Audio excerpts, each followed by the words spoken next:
JAS Movies Insight present The Ashland in the Search of the Golden Crystal। Movie की शुरुआत से पहले अगर आप लोगों ने मेरे पहले पार्ट की पूरी वीडियो नहीं देखी तो जाकर उस वीडियो को पूरा देखें ताकि आप लोगों को इस मूवी की स्टोरी की अच्छी तरह समझ आ सके। तो चलिए दोस्तों इस मूवी की शुरुआत करते हैं। मूवी की शुरुआत में हमें एक आवाज़ बताती है कि जहाँ पर ज़मीन और आसमान आपस में मिलते हैं वहाँ पर एक बहुत ही ज़्यादा खूबसूरत पैलेस है जिसका नाम है सूर्या मूरिया।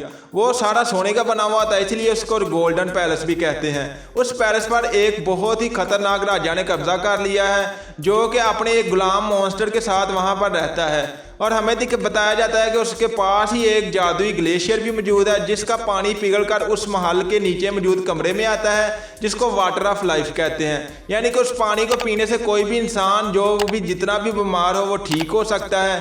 तभी हमें बताया जाता है कि वो राजा अपने गुलाम मॉन्स्टर के साथ उस पानी की रखवाली करता है और जो भी उस पानी को लेने के लिए आता है वो वहां पर उसको मार डालता है और जिंदा वापस नहीं जाने देता।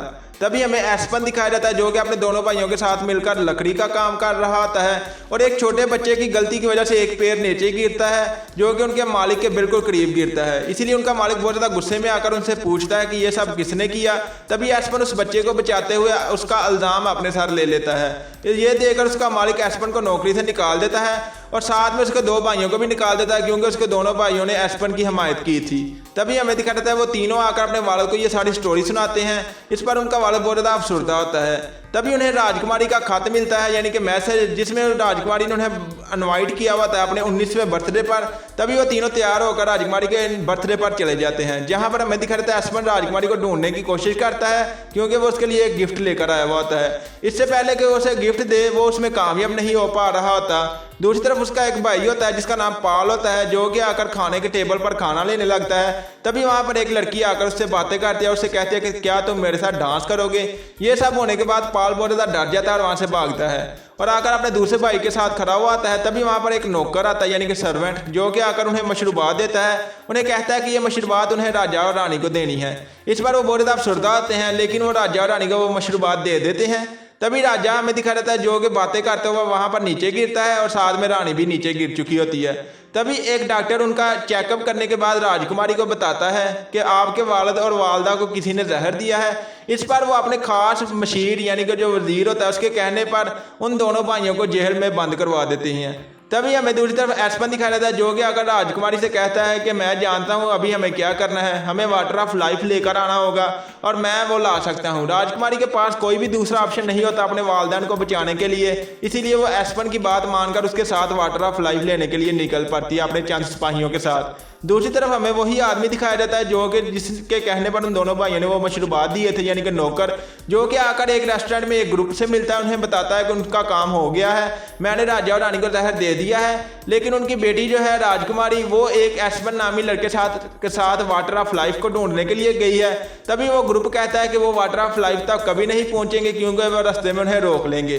तभी हमें दूसरी तरफ बताया जाता है उस सर्वेंट को भी किसी ने जहर दे दिया और वो सर्वेंट भी मारा जाता है और इसमें उनका खास वजीर भी शामिल होता है। इस बात का हमें बाद में पता चलता है। तभी हमें दिखाया जाता है जो होते हैं पाल और बेर यानी कि जो एस्पन के दोनों भाई होते हैं वो जेल में बंद होते हैं। तभी वहां पर वो खाने के टेबल वाली लड़की आती है जो कि उनके लिए केक लेकर आई हुई होती है।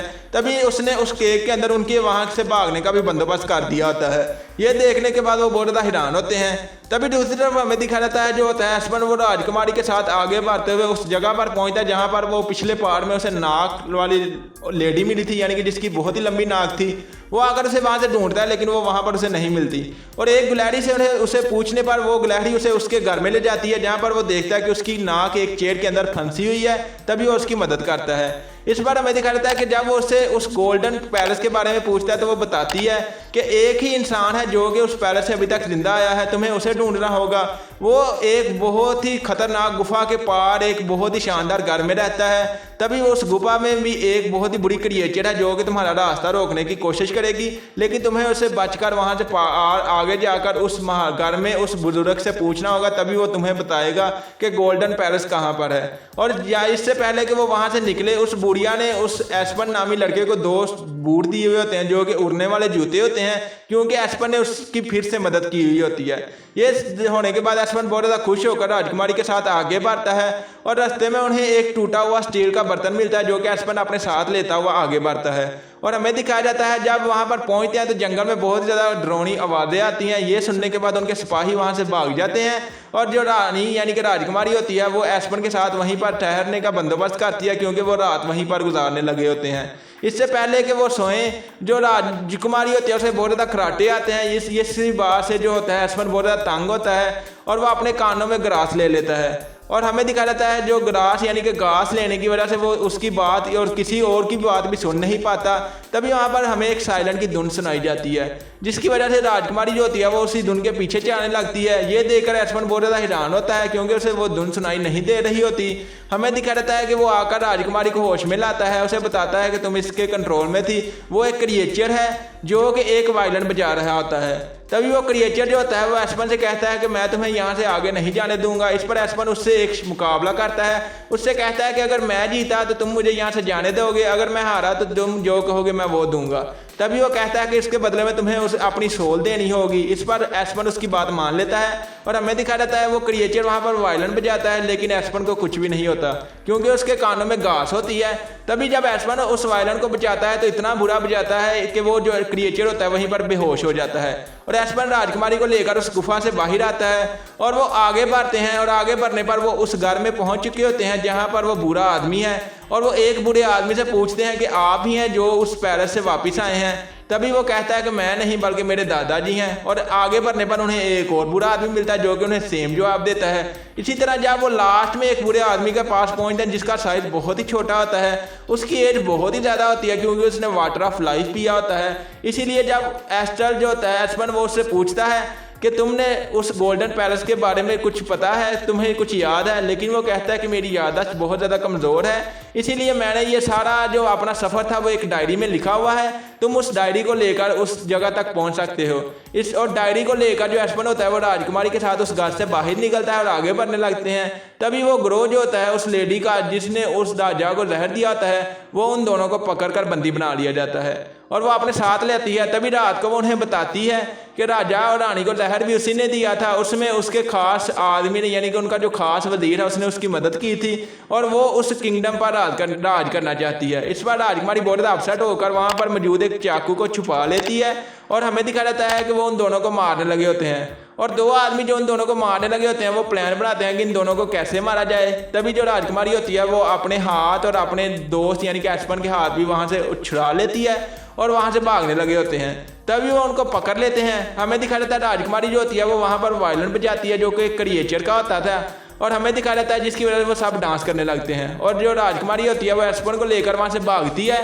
तभी एक सिपाही का जो चाकू होता है वो उस वायलिन पर लगता है जिससे वो वायलिन टूट जाता है, लेकिन राजकुमारी और एस्पन वहाँ से भाग चुके होते हैं और आगे बढ़ने पर वो उस झरने के करीब पहुँच चुके होते हैं जहाँ पर एक आदमी बुरा बैठा हुआ होता है जिसकी एक बोट होती है, क्योंकि उन्हें पता चल चुका होता है कि वो आइलैंड जो है वो एक झरने के पास है, इसीलिए वो समंदर के रास्ते ही उसे ढूंढ सकते हैं।